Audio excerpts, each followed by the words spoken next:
Boa noite, aprendendo a esperar no Senhor, esperar em Deus, Jesus Cristo, o retorno, é o nosso assunto de hoje. Então, aguardando a entrada dos irmãos, bem-vinda minha irmã, ei, olá, agora vamos aqui abrir o Facebook, para a gente fazer essa live dupla, Instagram e Facebook. Ei, linda, Ionara, bem-vinda. Hoje nós vamos falar, aprendendo a esperar em Deus, Jesus Cristo, o retorno. É o filme mais aguardado de todas as eras, a realidade que Jesus Cristo vai voltar a esse mundo. Andréia, bem-vinda, querida. Senhor, abre o nosso coração, abre o nosso entendimento, nos firma na rocha, nos dá uma porção da tua glória aqui nessa noite. Nós temos estudado o livro dos Tessalonicenses, né? Ei, Ju, bem-vinda. O que nós vimos em resumo no livro dos Tessalonicenses, a primeira carta? Primeiro, que nós fomos convertidos ou nos convertemos para esperar Cristo que nos livra da ira vindoura. Vai vir uma ira que vai apavorar todo mundo, mas nós estaremos firmes na mão do Senhor naquele tempo. Segundo, nós nos alegramos com os irmãos e nós nos alegramos com o fruto do trabalho, ou nos alegraremos com os irmãos e com o fruto do nosso trabalho na vinda dele. Então, o grande tema da carta é a vinda dele. Terceiro, que a gente viu ontem, queremos ser santos porque nós esperamos a sua vinda. Sem santidade ninguém verá o Senhor. Então todos nós estamos na busca da santidade. Essa busca não significa que nós vamos ser mais salvos ou menos salvos, porque quem foi justificado pela fé já é salvo, mas essa busca pela santidade é inerente ao próprio fato de você ser um cristão, ou de você conhecer e andar com Deus. Hoje, vamos ver, nós devemos nos consolar sobre os que morreram, os nossos amados que morreram em Cristo, porque Jesus vai voltar, vai ressuscitá-los, vai glorificar os vivos, né? E, em resumo, eu disse que existem dois grandes motivos pelo qual Jesus vai voltar, e hoje vou acrescentar um terceiro grande motivo. Primeiro motivo, ele vai voltar para ressuscitar os mortos e glorificá-los junto com os que estiverem vivos, o que chamamos de arrebatamento. É um processo de glorificação, de um cristão verdadeiro receber um corpo imortal na volta de Jesus. Esse é o primeiro grande motivo. Segundo grande motivo, ele volta para julgar o mundo. Está escrito no Salmo 96, o Salmo 98, na Bíblia toda. Ele vem julgar o mundo, julgará o mundo com a equidade e os povos com a verdade. A Bíblia diz que o juízo e a justiça são a base do trono de Deus. O reino de Deus é firmado em juízo e justiça, e adiante do seu rosto vai a misericórdia. Então, o juízo e a justiça de Deus são a base pelo qual Deus liberou o amor dele para que sejamos salvos por causa da cruz. Aleluia. E o terceiro grande motivo pelo qual Jesus virá, ele virá para estabelecer o reino de Deus em todo o universo. Eis que crio novos céus e nova terra em que habita a justiça. Não apenas uma nova terra, novos céus e uma nova terra, porque todo o universo ficou transtornado, ficou mudado por causa do pecado. Pecado bagunçou o universo e Jesus virá para estabelecer o reino que ele planejou desde o princípio. E o pecado veio bagunçar. Você vê como uma coisa séria. Esse é o terceiro grande motivo. Ele vai entregar o reino ao seu Deus e Pai. Glória a Deus. Então, agora abre aí, se você está comigo, com a Bíblia, em 1 Tessalonicenses capítulo 4. E vamos começar aqui. Finalmente, irmãos, vos rogamos. Paulo tem umas palavras, eu te peço, pelo amor de Deus, exortamos no Senhor Jesus, que assim como recebeste de nós, de que maneira convém andar e agradar a Deus, assim andai, para que possais progredir cada vez mais. O nosso progresso é diretamente proporcional quando a gente anda, obedece, anda na verdade. Assim como recebeste a Cristo, assim andai nele. Paulo vai dizer em outra carta aos Colossenses. Versículo 2. Porque vocês bem sabem que os mandamentos, porque vós bem sabeis que mandamento vos temos dado pelo Senhor Jesus. Parece que tem gente que acha que não tem obediência. Obediência é fruto de fé. Fé verdadeira gera obediência. Jesus provou que amava o Pai quando ele totalmente se submeteu e obedeceu o Pai, a vontade do Pai. Não se faça a minha vontade, mas a tua, ele orou lá no Getsêmani. Versículo 3. Porque esta é a vontade de Deus, a vossa santificação. Quer dizer, Deus quer que a gente seja santo cada dia mais, parecido com Jesus. Aleluia.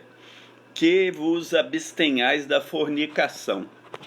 A palavra fornicação no grego é porneia.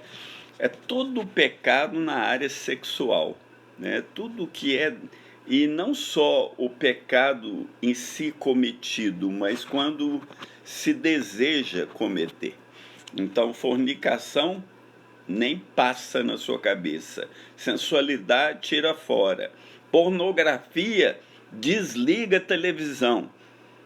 Pornografia, não entra em site esquisito, ok? Que cada um de vós, aí ele fala, saiba possuir o seu vaso, seu corpo, em santificação e honra, porque o corpo é para o Senhor, ele vai dizer para os coríntios. Não uma paixão da cobiça ou concupiscência, como os gentios que não conhecem a Deus. Quem não conhece a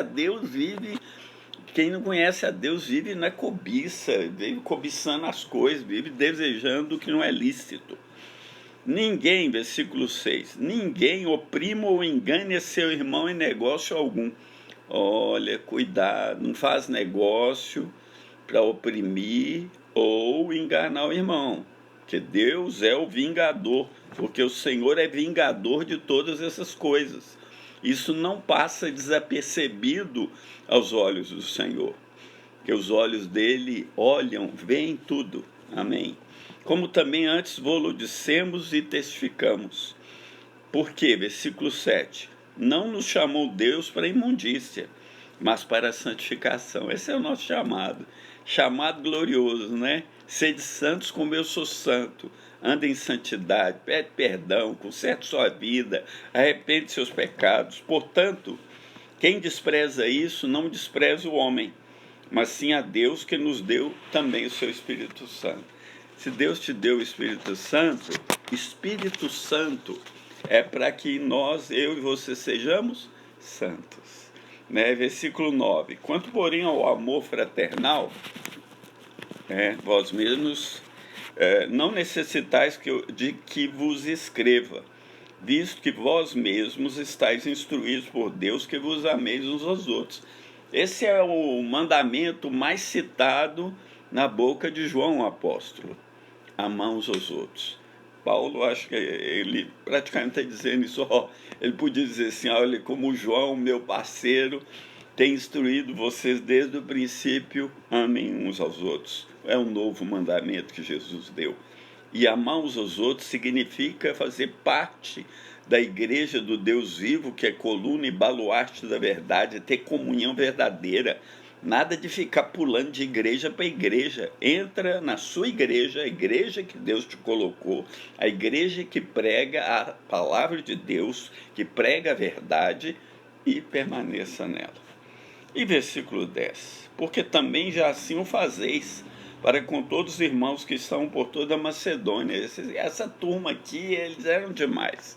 Os Tessalonicenses, eles eram extremamente fiéis, amorosos. Lembra as 3 marcas que eles tinham? Quais são? Né? A obra da fé, o trabalho do amor e a paciência da esperança. Eles eram fortes nisso. Né? E versículo 11. Eu estou ainda no 10. O amor dele se espalhou por toda a Macedônia. Exortamo-vos, porém, a que ainda nisto aumenteis cada vez mais. Então, nosso desafio é aumentar nosso amor pelos irmãos cada vez mais. Versículo 11. Procureis viver quietos e tratar dos vossos próprios negócios e trabalhar. Nada de ficar na preguiça. Gente, nesse confinamento, eu tenho trabalhado muito, estudando o dia inteiro, pesquisando, preparando essa live. Quando eu terminar essa parte dos Tessalonicenses, vai virar um e-book. E aí eu vou mandar para quem quiser. Aliás, o meu livro Inesperado Fim está à sua disposição, grátis. É só você me mandar seu e-mail, principalmente se você entrar no YouTube. Manda lá o e-mail que você ganha o livro. É isso aí, grátis. Trabalhe com vossas próprias mãos, como já vô-lo temos mandado, para que andeis honestamente para com os que estão de fora. A gente tem que trabalhar e não oprimir quem está de fora, andar de maneira honesta e íntegra, e não tenhais necessidade de coisa alguma, né? Porque se você trabalha, você não vai andar em necessidade. Se você andar em necessidade, os irmãos vão te socorrer, mas essa necessidade, tenho convicção que será passageira, porque Deus vai te dar a graça para você trabalhar novamente. Isso vale para quem hoje está com dificuldade de trabalho e tem perdido renda de algum modo. E agora nós entramos na pérola da carta. Talvez é uma das passagens mais empolgantes e emocionantes do Novo Testamento inteiro.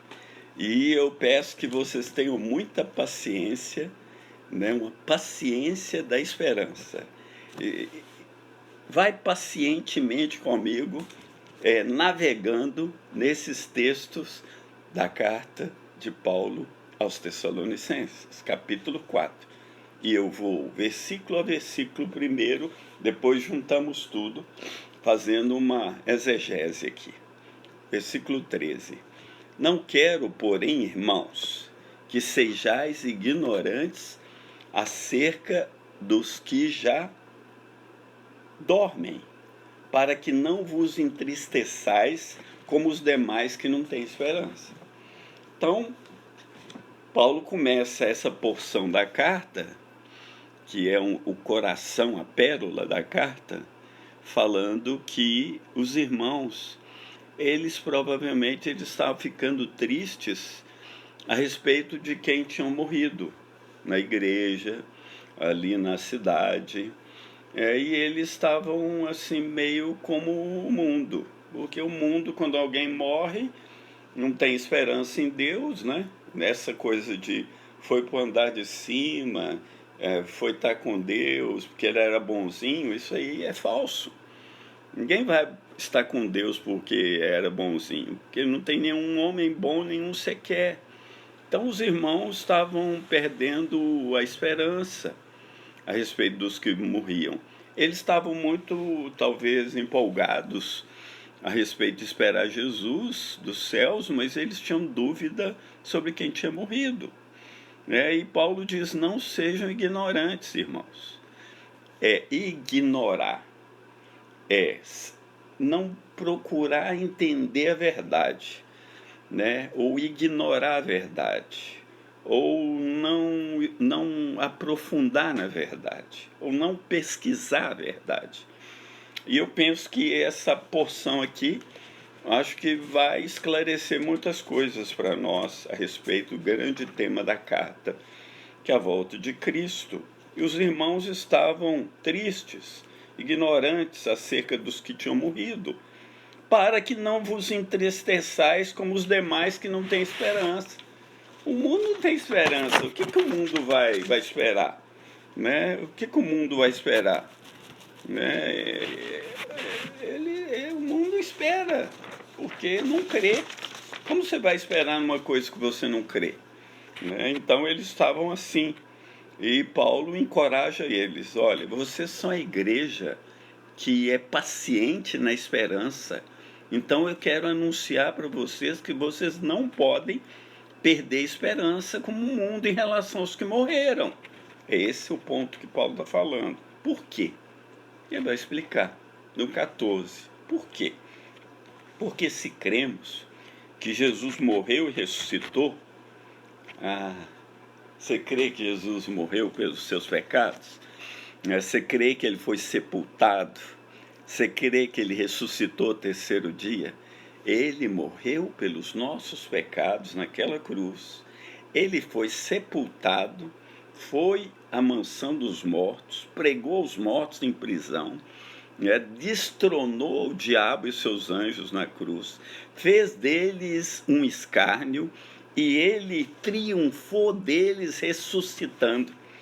Se cremos que Jesus morreu e ressuscitou, Jesus morreu e ressuscitou naquele dia, naquele domingo, né? Aquele domingo da Páscoa judaica, né? Naquele domingo houve uma luz tremenda que entrou naquele sepulcro e o poder do Pai, o poder de Deus entrou naquela tumba e ele ressuscitou a Jesus Cristo e diz: tu és meu filho, eu hoje te gerei.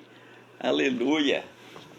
Ele foi feito, ele era o Filho de Deus, mas ele foi declarado Filho de Deus em poder na ressurreição. É como se Deus, no dia da ressurreição, fizesse um decreto para todo o universo: tu és meu filho, hoje eu te gerei.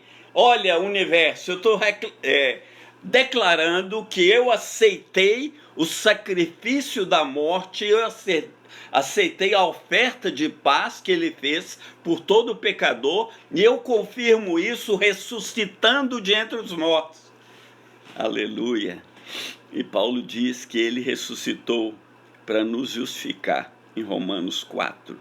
E Paulo diz, em 1 Coríntios 15, algo maravilhoso para entender se você crê que Jesus morreu e ressuscitou, assim também, voltando ao versículo 14 que a gente está lendo, assim também aos que em Jesus dormem, os mortos, assim também Deus os tornará a trazer com ele a ressurreição dos mortos. Se eu estivesse no lugar, todo mundo ouvindo, eu diria: ressurreição dos mortos é o evento mais espetacular da história do universo depois da ressurreição de Cristo. Aleluia! Por quê? Olha o argumento que Paulo diz em 1 Coríntios 15, né?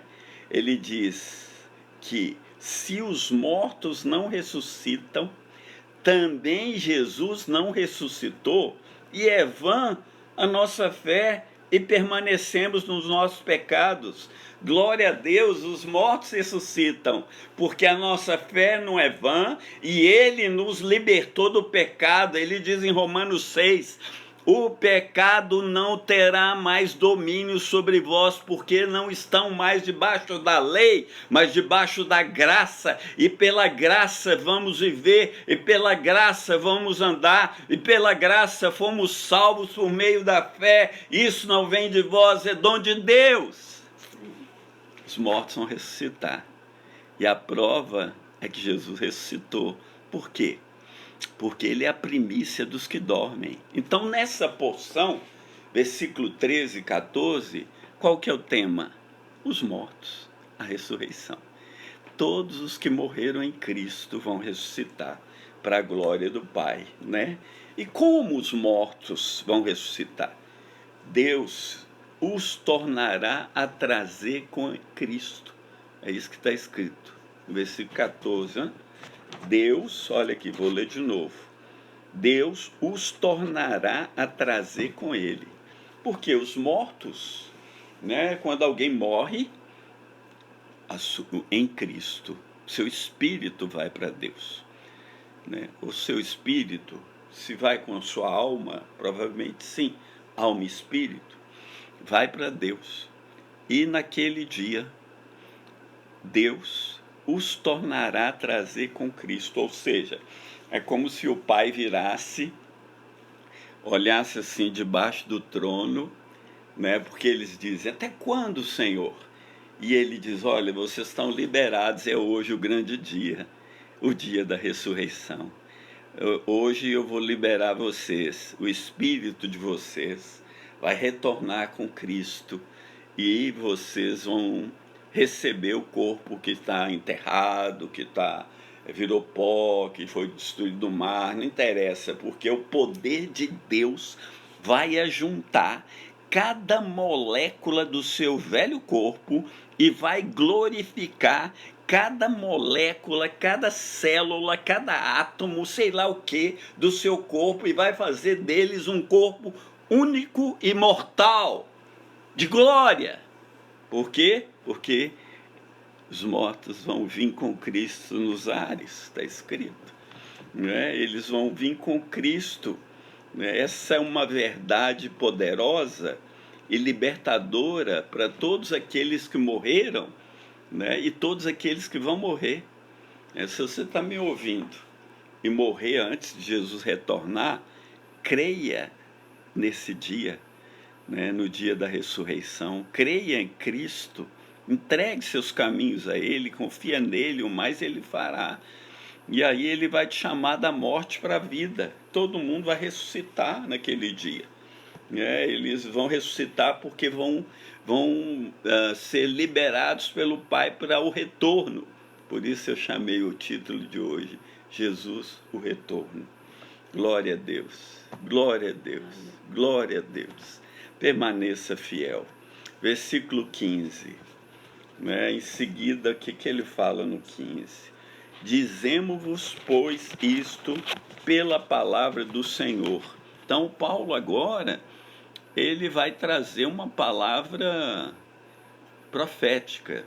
Claro que a palavra de Deus, a Bíblia, a carta toda foi inspirada, porque toda a escritura é inspirada por Deus. Homens santos, movidos pelo Espírito Santo, falaram as palavras de Deus que foram registradas em livros e cartas e ajuntadas num grande livro chamado Bíblia. Por isso a gente diz que a Bíblia é a palavra de Deus, porque nela tem a revelação de Deus.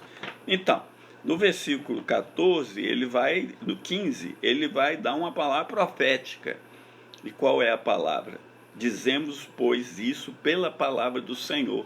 Então, Paulo, ele está tão convicto que ele vai dizer, é uma palavra direta do Senhor, direta do trono.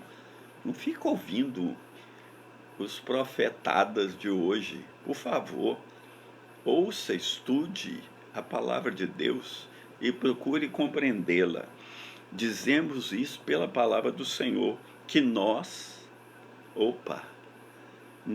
os que ficarmos vivos para a vinda do Senhor. Então, Paulo está dizendo que nós, os que ficarmos vivos. Por que ele diz nós? Né? Será que o Paulo tinha esperança, né, de estar vivo para a vinda do Senhor? Nessa passagem parece que sim. Ele desejava que Jesus voltasse no tempo dele? Com certeza, dessa passagem. Mas no final da vida dele, ele diz que está sendo oferecido como um sacrifício. Então já não era mais, ele sabia que não seria mais no seu tempo. Mas ele deu dica sobre qual é o tempo da vinda. O Pedro diz que um dia para Deus é como 1000 anos como um dia. Então Jesus poderia ter voltado lá? Poderia, né? Porque já tinham sinais da vinda de Jesus. Quais os dois grandes sinais que Paulo vai falar na segunda carta? Que Jesus falou vários no seu sermão profético, mas dois grandes sinais. Seria a apostasia, que ela já tinha começado na época de Paulo. Começou a haver um monte de falsos profetas pregando uma outra mensagem que não o evangelho verdadeiro da glória de Deus, né? E tinha um outro grande sinal que Paulo vai falar em 2 Tessalonicenses, que é o surgimento do homem da perdição, o filho da perdição, o homem do pecado, que João, o apóstolo, chama de anticristo. Só João chama esse homem de anticristo. Paulo chama de filho da perdição, homem do pecado. E talvez para Paulo, nos dias dele, ele podia pensar que o imperador de Roma fosse o anticristo, só que não era, né?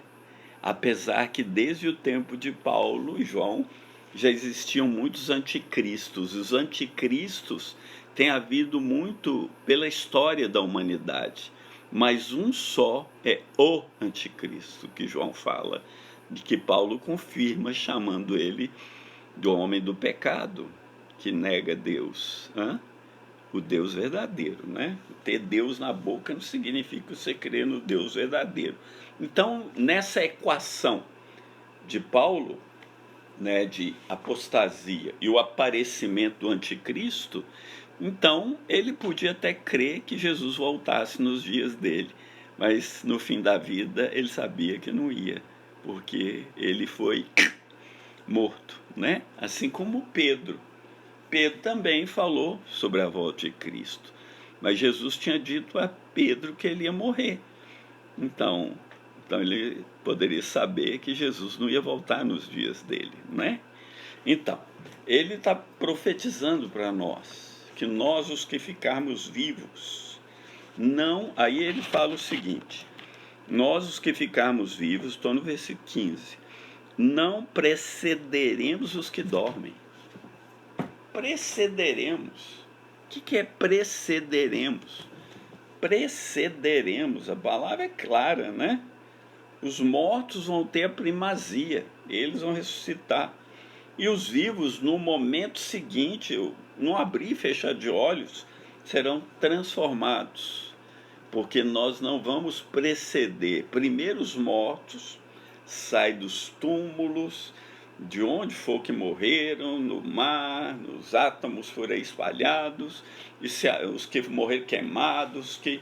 né, vai juntar tudo isso, também é não abrir e fechar de olhos, porque o poder de Deus vai operar naquele dia como nunca operou em toda a história, talvez desde a criação do mundo, né? O poder da palavra dele, ele vai dizer, levanta tu que dormes, e vai começar todo mundo a sair, e ressuscitar. E os vivos, de novo, não precederemos os que dormem, não vamos antes deles, né?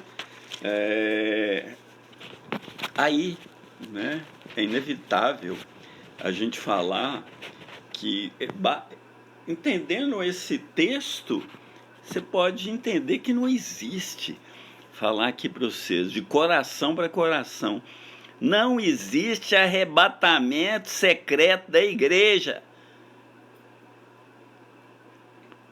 Porque o grande evento daquele dia é a ressurreição dos mortos. Não quero, irmãos, que sejais ignorantes a respeito dos que morreram. Então, os mortos vão ressuscitar e os vivos vão depois. Não precederemos. É num momento quase instantâneo, que para Deus aqueles segundos ali é nada, né? E aí vamos ver a sequência do versículo que está profetizando a palavra de Deus para nós. Ele diz, versículo 15, né? Os que ficarmos não precederemos os que dormem. Agora o 16. Porque o mesmo Senhor descerá do céu com alarido. Porque ele vai explicar por que os vivos não vão preceder, porque o mesmo Senhor descerá dos céus. E lá Judas diz que eis que é vindo o Senhor com milhares dos seus santos. Então ele vai descer dos céus com os santos, né, com todos que morreram. Isso aqui descerá do céu, juntamente, e ele fala no versículo 16, descerá do céu com alarido, com todos os seus santos, como Judas falou. Então, com alarido, o Senhor vai descer dos céus com alarido. Alarido é uma palavra que significa um barulho ensurdecedor. Jesus fala no seu sermão que logo após a tribulação daqueles dias, né, se ouvirá a trombeta e os mortos vão ressuscitar. Ele enviará seus anjos com grande clamor de trombeta. O Senhor vai descer dos céus com alarido, com barulho ensurdecedor. Eu imagino que barulho é. Eu imagino que aquele universo, aqueles milhões e milhares de milhares anjos e santos que tinham morrido, os seus espíritos, todo mundo gritando nos céus. É hora! Todo mundo gritando, repassando a palavra, a ordem de Deus. Chegou a hora! Chegou! E eu não sei o que eles vão gritar, mas eu posso te dar uma dica.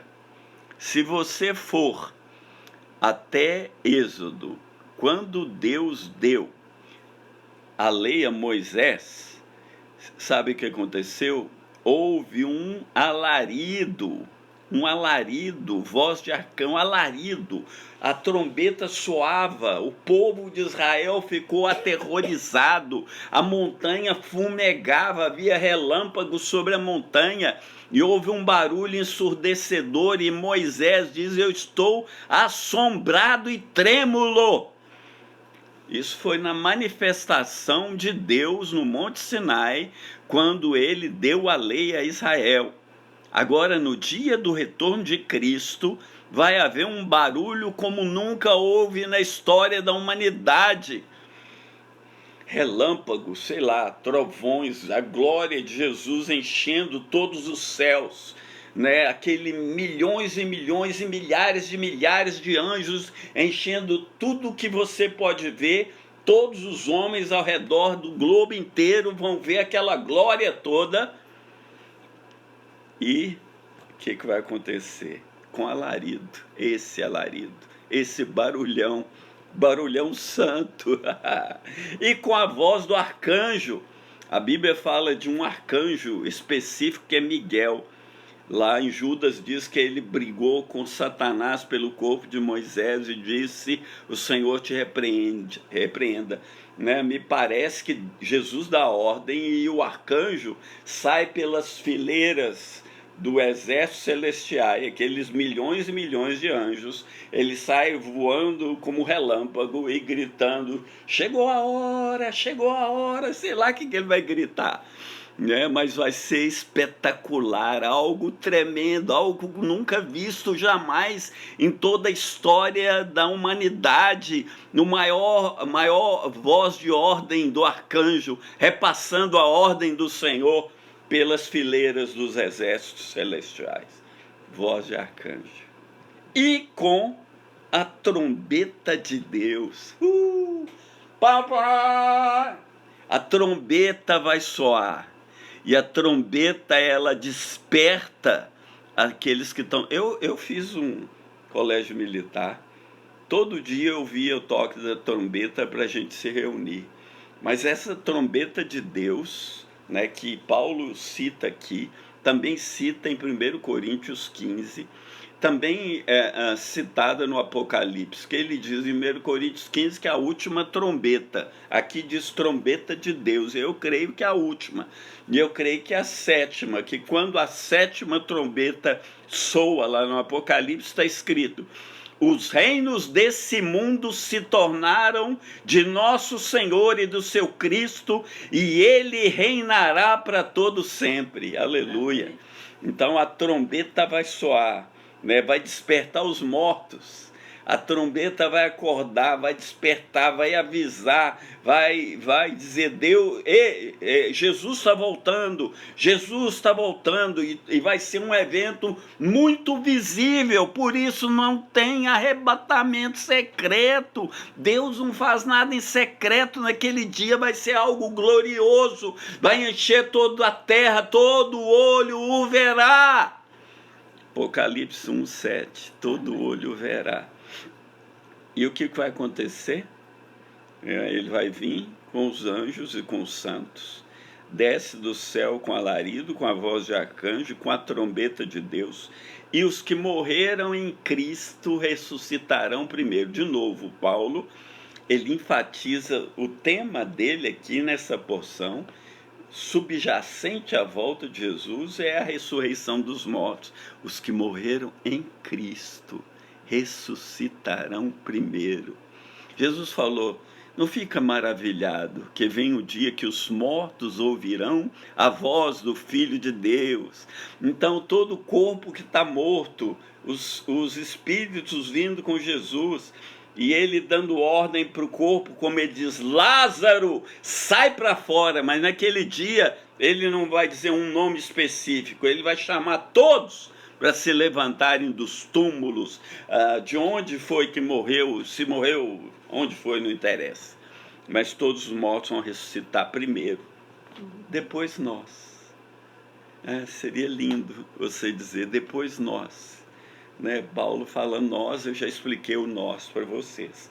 Depois nós, os que ficarmos vivos, seremos arrebatados juntamente com eles nos ares. Com quem? Com os mortos nos ares, a encontrar o Senhor onde? Nos ares, né? Não vai ser aqui na terra, nos ares. E assim estaremos para sempre com o Senhor.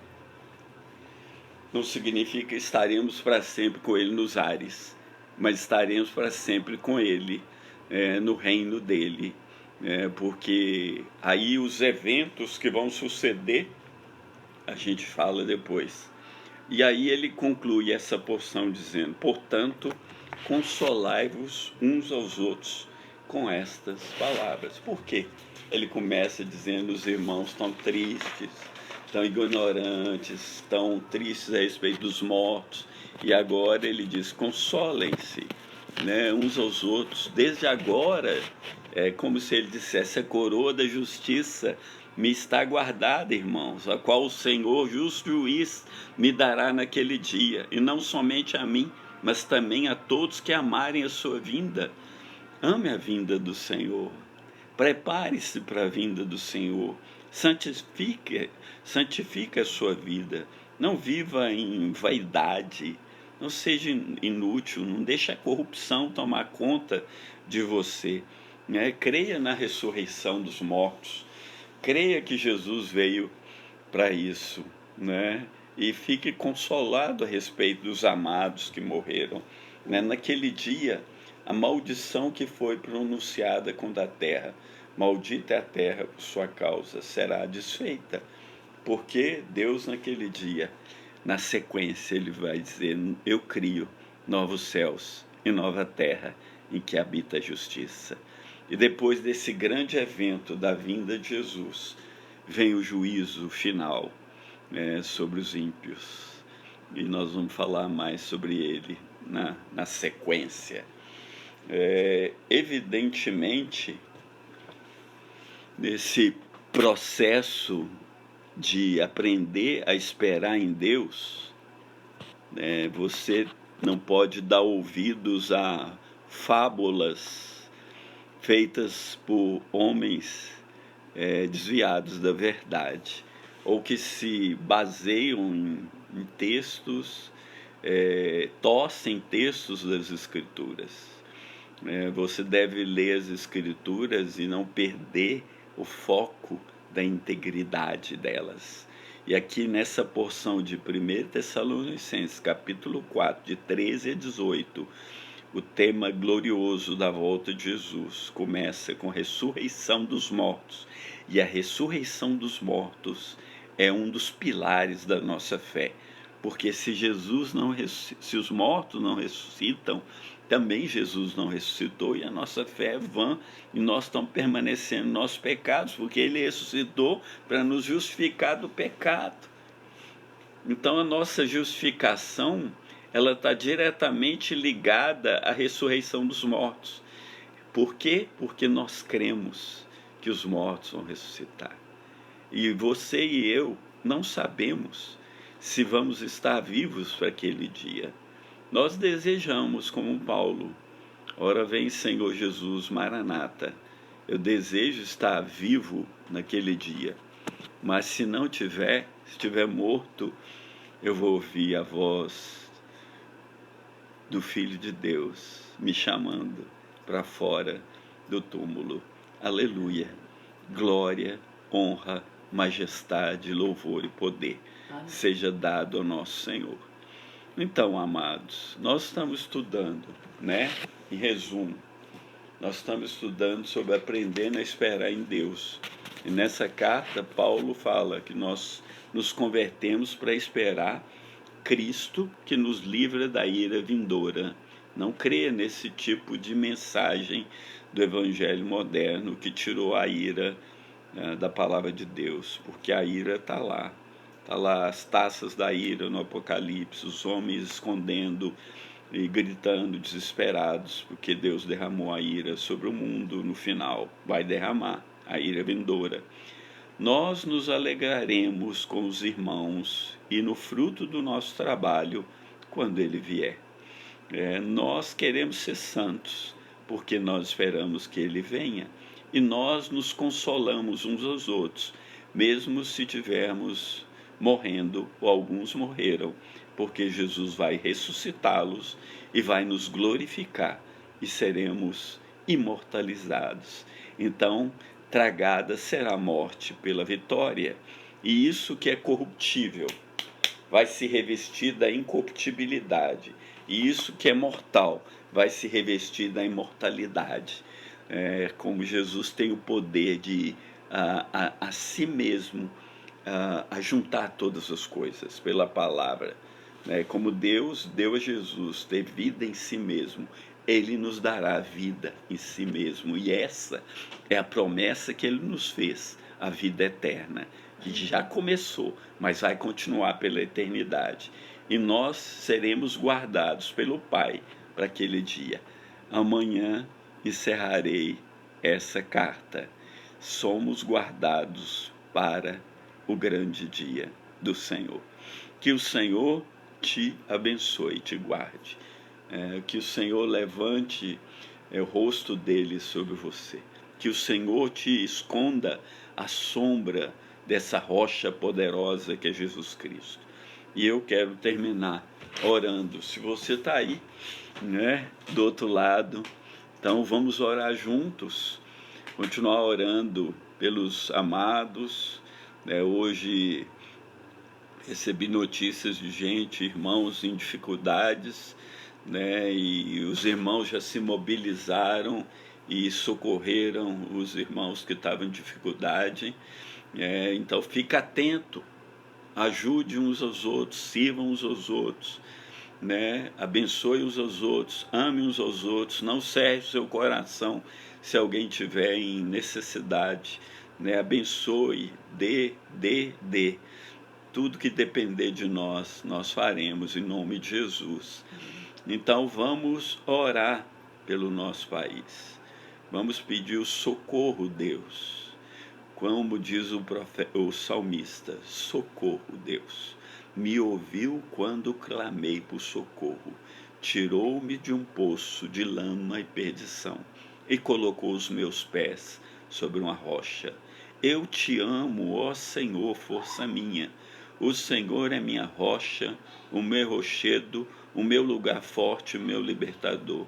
Né? O Senhor nos esconde à sombra de uma grande rocha.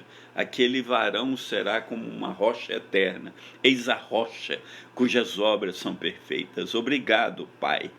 Abba, que o Senhor nos ajude, que o Senhor nos dê graça, que o Senhor nos dê sabedoria, que o Senhor abençoe a nossa nação, que o Senhor nos livre do mal, que o Senhor esconda o teu povo à sombra das tuas asas até que passe a calamidade, que o Senhor socorra o presidente da nossa nação, que o Senhor venha socorrer e colocar o temor do Senhor nos líderes dessa nação, líder da Câmara, líder do Senado, líder do Supremo, os governadores, os prefeitos. Vem, Senhor, trazer o temor do Senhor e a sabedoria sobre eles para governarem bem, para não tentar controlar a vida de ninguém, mas para governar bem, para o bem de todos, em nome de Jesus, e traz vitória contra esse vírus, Deus, traz soluções, traz vacina, traz sabedoria aos médicos, abençoa os médicos, quero abençoar o meu filho que está trabalhando demais nesses dias, que Deus te sustente, meu filho, e todos os médicos e todos aqueles que estão trabalhando, lutando contra essas mortes, contra essa morte. Eu quero orar pelas pessoas, famílias que perderam entes queridos, que o Senhor Deus os console, que o Senhor tenha misericórdia dessas famílias e os ajude a passar pelo vale da sombra da morte. Oh Deus, obrigado. Reconhecemos que só o Senhor é Deus, que só o Senhor é santo, que o Senhor é único, que o Senhor é o alfa e o ômega, que o Senhor é o princípio e fim, e a quem quer que tiver sede, de graça o Senhor vai dar da fonte da água da vida. Nós temos sede da justiça e sede da verdade, então ajuda-nos e socorra-nos, Senhor, em nome de Jesus, amém. Então, amados, se você ouviu essa mensagem, né, compartilha, né, que eu estou muito feliz nesses dias,